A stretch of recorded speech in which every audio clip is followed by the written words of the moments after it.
Inhumans के last episode में हमने देखा था कि कार्नेक और जो हमने देखा था कि मेडुसा वो अपनी फैमिली को लेके जाती है वहाँ पे, यानी क्री के जो राजा है इस वक्त उससे मिलने के लिए, और वो उसकी मदद मांगती है ब्लैक बोल्ट को ढूंढने के लिए, और वो अपनी अलायंस उसके साथ पेश करती है, और साथ में वो जो है क्रिस्टल को उसकी बीवी बनाने के लिए तैयार हो जाती है ताकि रॉनिन उनकी मदद कर सके। और दूसरी तरफ हम लोग देखते हैं कि ब्लैक बोल्ट के ऊपर जो है वो लोग काफ़ी ज़्यादा महारत हासिल कर लेते हैं और उसके एंगर को एक अच्छी तरह से जमा कर लेते हैं और उस मशीन को तैयार कर लेते हैं अपने निशाने को ख़त्म करने के लिए। अब आगे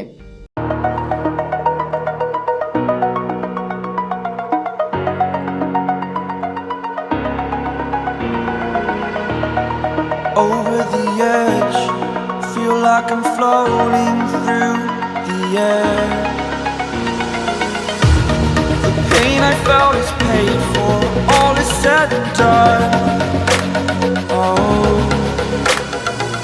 I am restricted, fixed upon the web. I need to kick the habit that my mind is breathing in. Break out, I've got to see.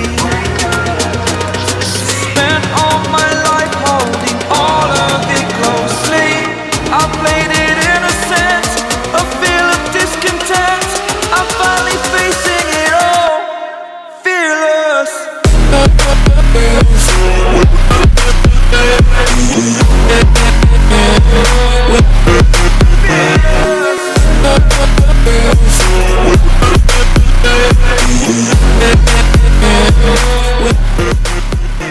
हम यहाँ से रेगल 3 के ऊपर शिफ्ट होते हैं जहाँ पे कार्नेक जो है कंप्यूटर फाइल्स में घुसा हुआ होता है, लेकिन तभी पीछे से एक आदमी आता है और उसके ऊपर गन रख देता है और बोलता है कि तुम यहाँ पे क्या कर रहे हो। तो कार्नेक पूछता है क्या इससे पहले तुमने कभी किसी इंसान को मारा है।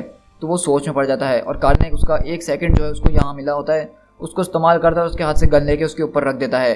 और गॉर्गन वहाँ पे टीवी में बोल रहा होता है क्या तुम मेरी थोड़ी सी यहाँ मदद करोगे, देख रहे हो ना मैं कितना घिर चुका हूँ। गॉर्गन ये लोग जो हैं सिर्फ इनका दिमाग है और उसके अलावा कुछ भी नहीं, इनके अंदर कोई जान नहीं है, तुम समझ रहे हो ना मैं तुमसे क्या कहना चाहता हूँ। तो बोलता है कि मैं समझ गया, और इस तरह गॉर्गन उनकी मुंडियाँ उखाड़ना शुरू करता है और पूछता है कि ये बताओ कि मैं यहाँ से बाहर कैसे निकलूंगा। तो कार्नेक बोलता है कि नॉर्थ ईस्ट की तरफ जाओ, लॉक जाओ वहाँ पे तुम्हारा इंतजार कर रहा है जो तुम्हें लेके मेरे पास आएगा। और इस तरह लॉक जाओ उसको वहाँ से लेके निकल जाता है। और वहीं पे कार्नेक को वह मिल गया होता है रिकॉर्डर जिसको उसकी तलाश होती है, जिस एंड्रॉइड की, जिसके ज़रिए वो स्क्रल के जो कोड्स हैं उनको ब्रेक करेंगे। और अर्थ के ऊपर हम मेडुसा और क्रिस्टल को देख रहे होते हैं कि वो दोनों एक दूसरे के सामने खड़े होते हैं और मेडुसा बोलती है कि इस फाइट की कोई ज़रूरत नहीं है। तो क्रिस्टल बोलती है कि मेरे ख्याल से तुम्हें अपने टेम्पर को कंट्रोल करने की ज़रूरत है। मेडुसा बोलती है कि ये सब खत्म करो मेरी बहन, ताकि हम यहाँ पे जिस काम के लिए आए थे, जिस ऑफिसर के लिए, हम उस टंडरा से हासिल कर सके। तो क्रिस्टल बोलती है कि नहीं, मैं बहुत हार मान चुकी हूँ तुम्हारे सामने, लेकिन तुम हमेशा गलत मेरा इस्तेमाल करती हो अब। और तो मेडुसा बोलती है कि तुम क्रिस्टल क्या अभी भी रॉनिन से शादी वाली बात पे मुझसे गुस्सा हो? मैं तुम्हारी क्वीन हूँ और तुम्हारी बड़ी बहन भी। क्रिस्टल बोलती है कि हाँ हो ना, तो उसकी तरह एक्ट भी किया करो, इस तरह बच्चों वाली चीज़ें नहीं क्या करो, क्योंकि इस वक्त मुझे सिर्फ ये नज़र आ रहा है कि एक औरत है जिसका दिल टूटा हुआ है और इसी वजह से ये सारी चीज़ें कर रही है और उसको हमारी परवाह बिल्कुल भी नहीं। तो मेडुसा उसके ऊपर वार करते हुए बोलती है कि इस वक्त मुझे सिर्फ ब्लैक बोल्ट की ज़रूरत है, मेरे हस्बैंड की, मेरे राजा की। तो क्रिस्टल बोलती है कि वो हमारा राजा भी है, सिर्फ तुम्हारा नहीं, हम सब भी जो है इसको वापसी लाना चाहते हैं, लेकिन कम से कम मुझे टंडरा से बात तो करने दो। मेडुसा बोलती है कि मुझे जो है इन सब में चक्करों में पड़ना नहीं है, मुझे बस जल्द से जल्द जो है अपने हस्बैंड तक पहुंचना है। और वहीं पे क्रिस्टल एक मशाल में से आग पे कंट्रोल करती है और बोलती है कि मेरी बहन मुझे माफ़ करना, अब ये ऐसा हो नहीं सकता है। और वहाँ पे एक बहुत बड़ा सा डीमन बनाती है आग से और मेडुसा को चारों तरफ से घेर लेती है। अब क्या तुम मुझे धमकाना छोड़ दोगी बच्चों की तरह और मेरी बात सुनोगी? एक सेकंड के लिए ज़रा सोच के देखो कि तुम ये सब कर रही हो, इससे क्या होगा। तो वो बोलती कि मुझे यहाँ पे सिर्फ स्क्रल प्रिजनर की ज़रूरत है जिससे मैं ब्लैक बोल्ट की लोकेशन हासिल कर सकूँ। तो बोलती कि हाँ, लेकिन ये इतना आसान नहीं है, ये औरतें, ये ख़तरनाक औरतें हैं, इनसे हम इतनी आसानी से जीत नहीं पाएंगे। मेडुसा बोलती कि तुम फिर क्या सजेस्ट करती हो मुझे? तो बोलती कि मैं इनह्यूमंस के बीच में बहुत रही हूँ और मुझे वो काफ़ी मज़ेदार भी लगता था, मुझे पता है कि ये औरतें किस तरह से सोचती हैं, तो इसलिए मुझे बात करने दो, तुम खामोश रहना और मुझ पर भरोसा करो मेरी बहन। और इस तरह मेडुसा उसके सामने बैठ जाती है। मैं तुम्हारी लीडर टंडरा से बात करना चाहती हूँ अभी।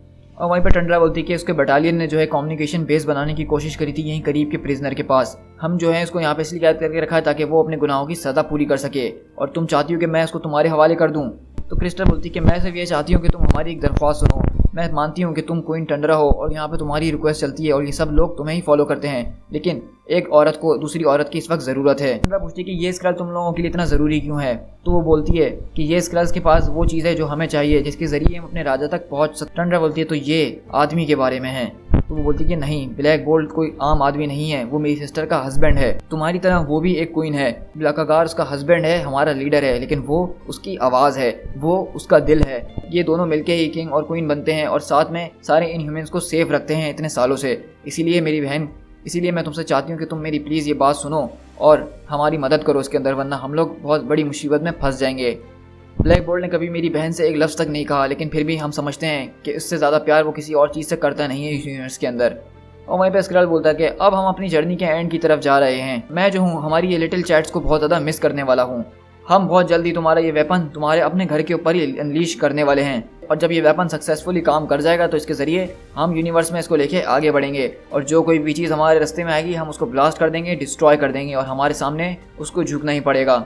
लेकिन सबसे पहले तो मेरा मन है कि मैं उस चांद को उड़ाऊं जहाँ पे तुम्हारा घर मौजूद है। और वहीं पे हम देखते हैं कि ब्लैक बोल्ट जो है अशूरा की तरफ देख रहा होता है, और अशूरा बोलता है कि ठीक है, मैं समझ गया हूँ।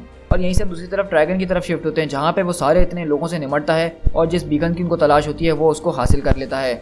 और इसी तरह वो टेलीपोर्ट होकर वापसी कार्नेक के पास आता है, और इस तरह वो लोग अब तैयारी करते हैं। जिन जिन चीज़ों की ज़रूरत होती है वो सब उनको मिल गई होती हैं। कार्नेक बोलता है कि जो जो चीज़ें हमें मिली हैं वो सब काम की हैं, और अब मुझे लगता है कि सारी चीज़ें होने के बाद हमें सिर्फ एक पासवर्ड की ज़रूरत है। और इस तरह हम लोग देखते हैं कि वहाँ से पासवर्ड आ जाता है उनके पास, क्योंकि वो लोग जो है स्क्रल ऑफिसर क्रिस्टल और मेडिसे को लेके यहाँ पे टेलीपोर्ट होता है।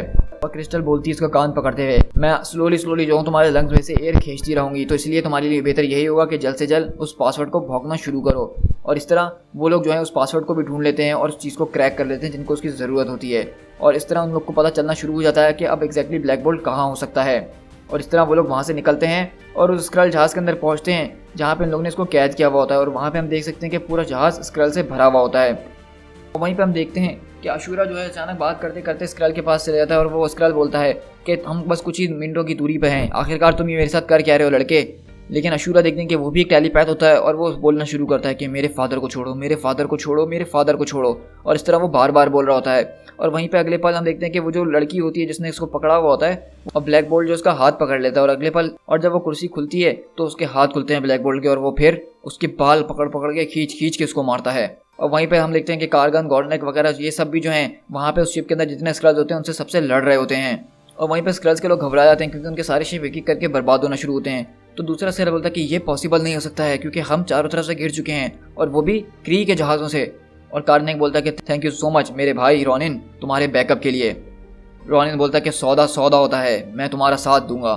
और वहीं पे हम देखते हैं कि वो जो टावर होता है जो कि मशीन उन्होंने बनाई होती है उसको ट्राइडन डिस्ट्रॉय कर देता है।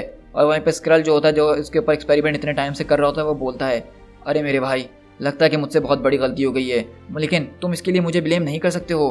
तुम्हारी पावर, तुम्हारी फोर्स वो एक वेपन है, मैं तो सिर्फ उसको इस्तेमाल करने का तरीका ढूंढ रहा था, तुम्हें उसके ऊपर कंट्रोल नहीं है, मैं सिर्फ उसको यूज़ करना चाहता था।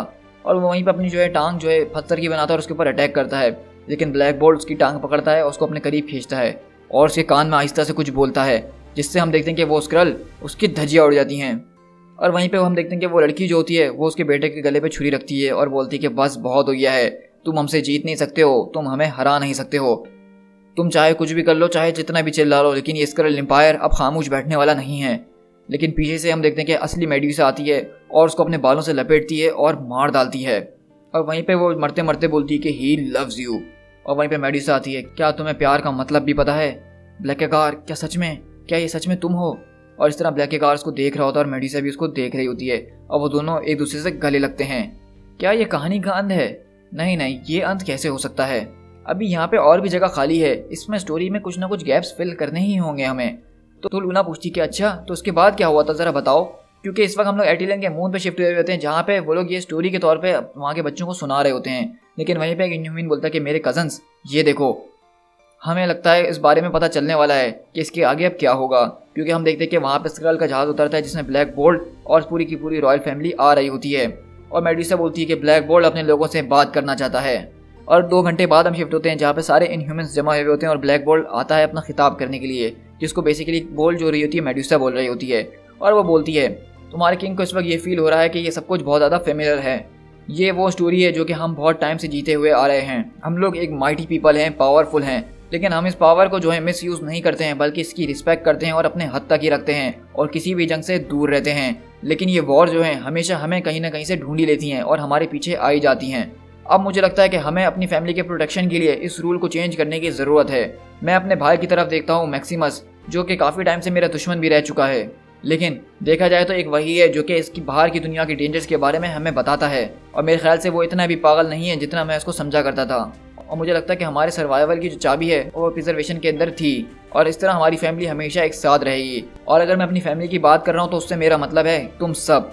और इसी तरह आज हम लोग एक बहुत बड़ी मुसीबत में पहुंच गए थे जिसके लिए हमें बनाया गया था, यानी स्क्रल्स। और वो हमारे घर के ऊपर अटैक करा उन्होंने और हमें बहुत बर्बाद भी कर दिया। लेकिन फिर हमने एक अलायंस बनाई, और वो भी अपने पुराने भाइयों और बहनों यानी क्री के साथ। आज से जो है एक नई जनरेशन शुरू होने वाली है। प्रिंसेस क्रिस्टल ने जो है अपनी रॉयल फैमिली की तरफ से एक लॉयल्टी उठाई है, और उनके तहत ही ये बॉन्ड और ज़्यादा मजबूत होने जा रहा है। वहीं पर गॉर्गोन कार्नेक के कान में बोलता है कि मैक्सिमम और ब्लैक बोल्ट एक साथ काम करेंगे, क्री के साथ दोस्ती। ये सब क्या हो रहा है कार्नेक? कार्नेक बोलता है कि मुझे लग रहा है कि यहाँ पे कोई नई स्टोरी शुरू होने वाली है, ये एक नई हिस्ट्री बनने जा रही है। और इसी तरह मेरे भाइयों और बहनों, अब हम एक नए एरा की तरफ खड़े हुए हैं। अब हम जो हैं फाइट उनकी तरफ लेके जाएंगे जो हमें हार्म कर सकते हैं। अब से जो है हम विक्टिम का रोल प्ले नहीं करेंगे, बल्कि वॉर को उनके पास खुद लेके जाएंगे। और सबसे पहले हम शुरुआत करेंगे उन स्क्रल इन्वेडर्स के साथ जो कि हमारे घर के बाहर दस्तक दे रहे थे।